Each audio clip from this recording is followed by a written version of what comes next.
في البداية برحب بحضراتكم جميعا في رحاب وزارة الشباب. وزارة الشباب اللي بتحتضن فعاليات كثيرة جدا، من ضمنها هذا الاحتضان الفني الثقافي الكبير. ووزارة الشباب عودتنا دايما على احتضان الأنشطة في كافة المجالات، سواء السياسية أو الثقافية أو الفنية. في البداية طبعا بنرحب بوجود الأستاذ خالد دليمة نائب وزير الشباب، أهلا بيه.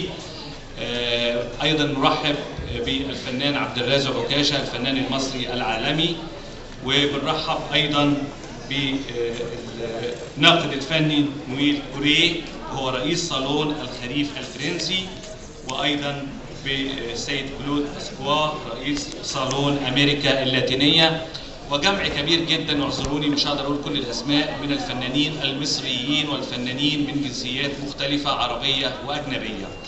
احنا بنلتقي الليلة في احتفالية فنية كبيرة جدا بنالي، ويذكرني الزميل بوجود السيد سفير تونس، بنرحب بيه ايضا، تونس الشقيقة، تونس الخضراء الجميلة، والملحق الثقافي الكويتي. واهلا بكل الاشقاء العرب وكل من يزور مصر من اي دوله عربيه او اجنبيه. بنلتقي الليله في بنالي، وهو ملتقى دولي للفنون والاداب. وكلمه بنالي طبعا حضراتكم فنانين واساتذه، بس احنا بنذكر انفسنا اللي هو هذا الاحتفال يقام كل عامين. هذه الدوره الثالثه. الدوره الاولى كانت تحت رعايه اتحاد الاذاعه والتلفزيون، الدوره الثانيه كانت تحت رعاية وزارة الثقافة، والدورة الثالثة الحالية تحت رعاية وزارة الشباب. بس يكون معاك البطاقة عشان تسجل. بنقول طبعا ان هذا المحفل الأدبي بيقام تحت رعاية صالون الخريف الفرنسي. هذا الصالون اللي له إسهامات في الآداب والفنون على مستوى، مش مستوى فرنسا فقط، ولكن مستوى العالم كله. صالون الخريف الفرنسي تجاوز عمره 120 عام. طبعا كان له دور كبير جدا في إثراء الحركة الفنية والأدبية والسينمائية على مستوى العالم، وقدم هذا الصالون أسماء كبيرة جدا عالمية، قدمهم وكرمهم. على سبيل الذكر المثال وليس الحصر طبعا، إيميل زولا الروائي الكبير، جوجان، فان جوخ، سيزان، بيكاسو، ماتيس. ومن العالم العربي قدم هذا الصالون وكرم الشاعر العربي الكبير محمود درويش، واخيرا كرم فناننا المصري الكبير المتميز الفنان نور الشريف. عاوز ابدا مع حضراتكم بكلمه للفنان المصري العالمي الاستاذ عبد الرازق عكاشه، رئيس بنالي الثقافه والفنون الدولي وعضو صالون الخريف الفرنسي، فليتفضل بكلمته.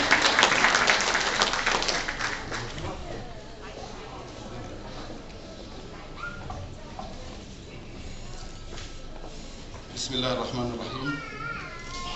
Bienvenue d'Égypte, Monsieur Noël Courrier, le président du Salon d'automne, Monsieur Claude Pasqua, le président du Salon Amérique latine, tous les artistes arabes, français, égyptiens.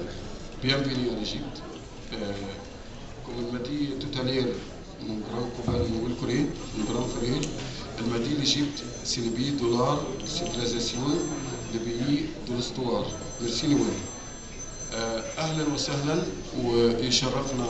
انا سعيد جدا ان احنا نرحب بكم النهارده في هذا المحفل الثقافي الكبير في حضور اكثر من 17 دوله، فنانين وادباء واعلاميين. استاذ محمود ابيل الفنان المصري الكبير، بنرحب بحضرتك واهلا وسهلا.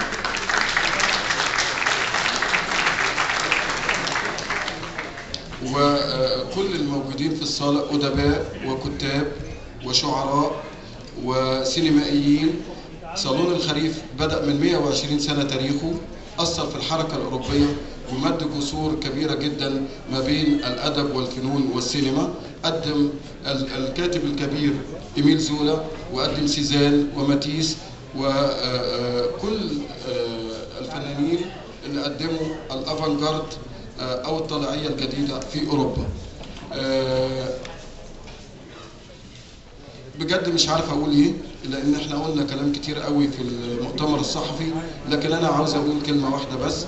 انا فخور ان انا مصري، لان شفت مصر في عيون نويل وفي عيون فنانين البرازيل وهم جايين بكل فرح رغم كل التهديدات، ورغم ان كان بيقولوا لهم في الاعلام الغربي ان في علامات حمراء على زياره القاهره وفي علامات حمراء على زياره اسوان وزياره الغردقه، الناس جوهم ولبوا الدعوه بكل فرح.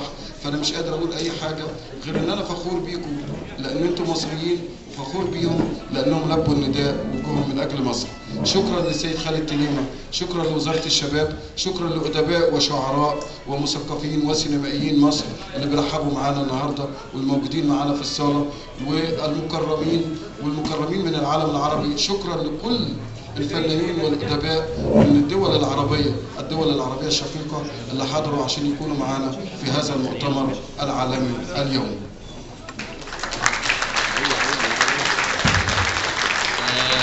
اسمحوا لي حضراتكم اعيد الترحيب طبعا بفناننا المصري المتميز الاستاذ محمود أبيل. هو مش غريب طبعا، هو دايما اللي بيتذوق الفن بيكون متذوق لكل انواع الفنون، لكل انواع الفنون بتكمل بعضها البعض. يمكن على تعليق على كلمه او ما جاء في كلمه الاستاذ او الفنان عبد الرازق عكاشه، مصر هي الحاضنه، مصر في احلك الظروف وهي تحارب الارهاب. القوى الناعمه المصريه دائما تتحدى كل الصعب، وعلى فترات التاريخ عندنا دروس مستفاده كبيره جدا، كيف ان مصر بعد كل محنه او عقبه بترجع اقوى من الاول. ومصر باذن الله صاعده باراده ابنائها، باراده فنانيها، باراده مثقفيها، باراده الشعب المصري كله، اللي باذن الله في الفتره الجايه هنشوف مصر تشارك، بل هي اللاعب الاساسي في صناعه الشرق الاوسط الجديد بايدي وطنيه ومصريه. نلتقي الان مع كلمه الناقد الفني الكبير رئيس صالون الخريف الفرنسي الناقد نويل كوريه، فليتفضل.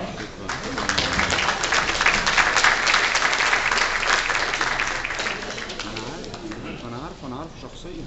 طب جميل، نعمل شغل كويس معاك. السلام عليكم.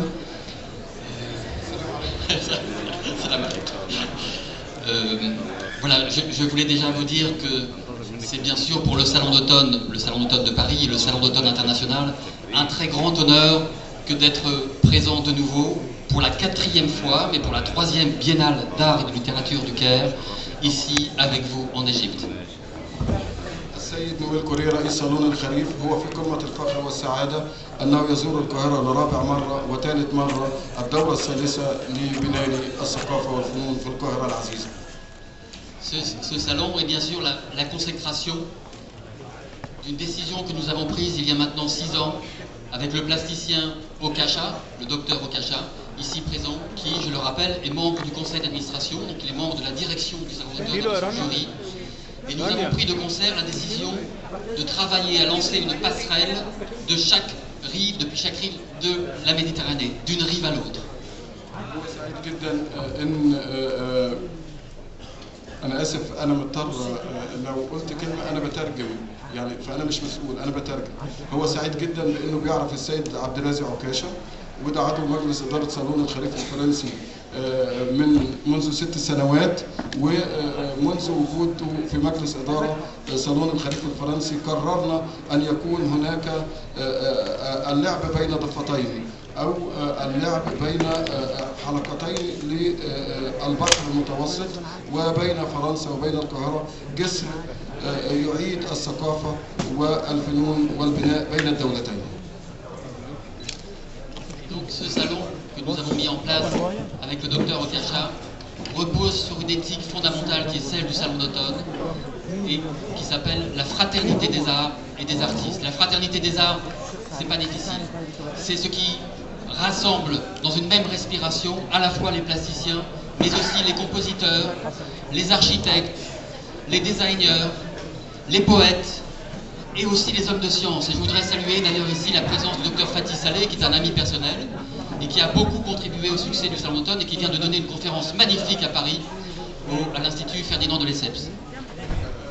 صالون الخريف هو ليس صالون فقط للفنون، لكن صالون راعى الفنون والآداب المصرية وقدم العديد من المثقفين الكبار المصريين، على رأسهم العالم المصري الجليل دكتور فتحي صالح الذي أنشأ مركز توثيق التراث الحضاري في القرية الذكية، وسفير مصر السابق في اليونسكو، وأحد العلماء المصريين البارزين.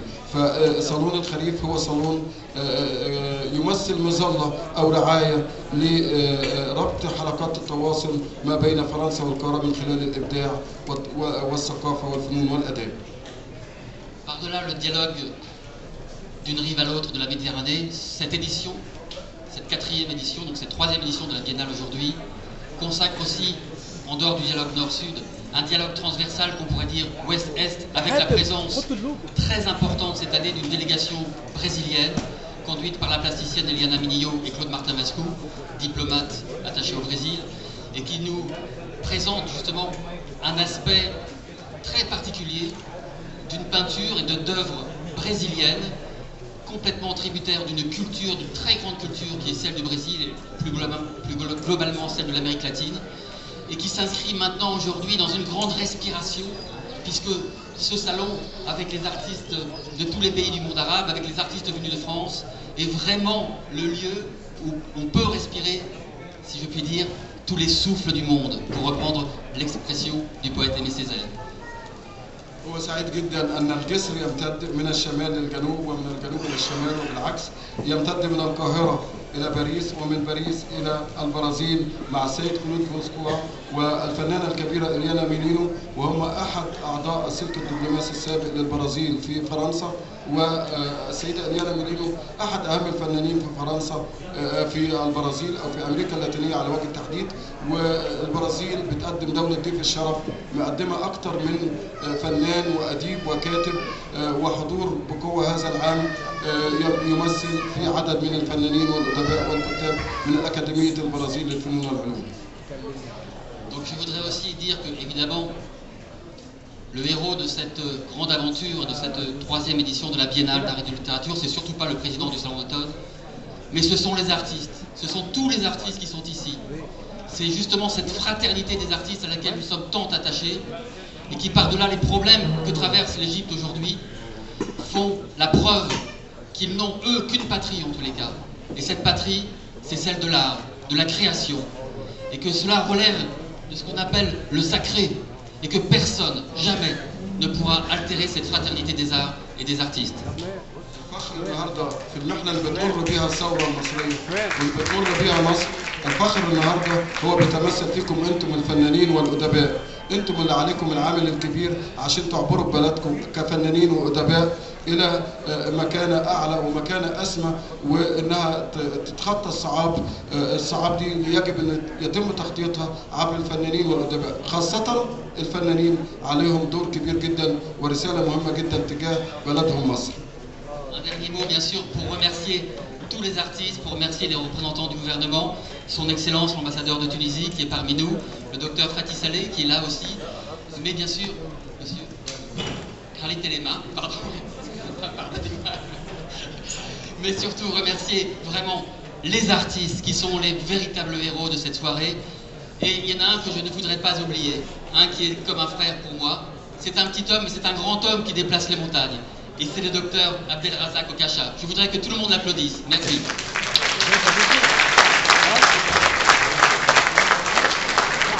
نقول فخور بكم جدا وبيرحب بالسيد سفير فلسطين والسيد محمود أبيل الممثل المصري العظيم والاستاذ خالد تليمة، وهو فخور جدا ان الشخص القصير والصغير عبد الرازق عكاشة هو اللي بيبني معاه الجبل الكبير بين مصر وفرنسا. انا ترجمت والله. طبعا بيسعدنا وجود استاذنا الكبير الاستاذ الدكتور فتحي صالح، وهو مؤسس مركز التوثيق الحضاري وله اسهامات علميه كبيره جدا بنسعد بوجوده بيننا النهارده. الفنان الجميل المتميز احمد شاكر عبد اللطيف، اهلا بيه.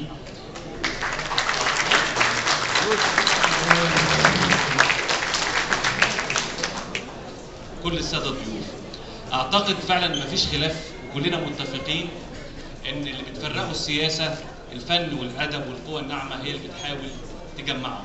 اكيد لغه الفن والثقافه لغه احساس راقيه جدا، بترقي الاحساس وبتقرب بين الشعوب. ومصر واحنا مش عاوزين نفضل نقول الماضي وتاريخ الفراعنه، لا، هي مصر يعني عباره عن مجموعه من الذخائر النفيسه الموجوده عندها، ولكن في فتره من الفترات بنتوقف، زي اللي عنده مكتبه جميله جدا وقافل على الكتب اللي فيها، محتاجه بس نفتح بس كده الدولاب ونطلع الكتب ونفتح الذخائر المصريه في مختلف المجالات بتظهر وتسطع باذن الله. دلوقتي هنلتقي بكلمه لكلود باسكوا، وهو رئيس صالون امريكا اللاتينيه للفنون والاداب، وهو ضيف عزيز على مصر، فليتفضل.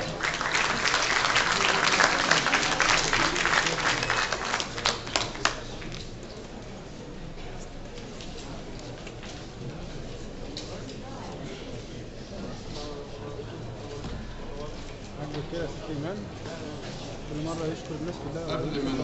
قبل ما نقدم السيد كلود باسكوا لازم نشكر هيئه تنشيط السياحه. هيئه تنشيط السياحه المصريه بذلت مجهود كبير معانا في الحقيقه، مجدي هيئه تنشيط السياحه وقفت جنبنا ودعمت رحلات الفنانين، واحنا نتمنى يكون لهم كلمه في البرنامج، لان بعد اذن الاستاذ كريم هم وقفوا معانا بشكل كبير جدا. السيد كلود باسكوا رئيس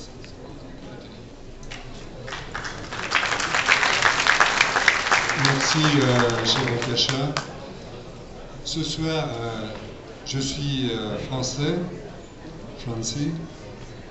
mais je représente le Brésil, puisque la Biennale d'art et de culture, de littérature du Brésil a invité, comme invité d'honneur, le Brésil. ان هو بيقدم البرازيل النهارده، حتى لو بيتكلم بلغه فرنسيه او بيتكلم كفرنسي، لكن سعيد ان هو بيقدم البرازيل في القاهره. Le Brésil est un pays tout jeune par rapport à l'Égypte, puisqu'il a souhaité, São Paulo a souhaité son 450e anniversaire il y a peu de temps. Donc le Brésil est un pays tout jeune et c'est un pays qui est très amateur d'art. البرازيل هي دولة صغيرة بالنسبة للقاهرة، دولة صغيرة حضارية.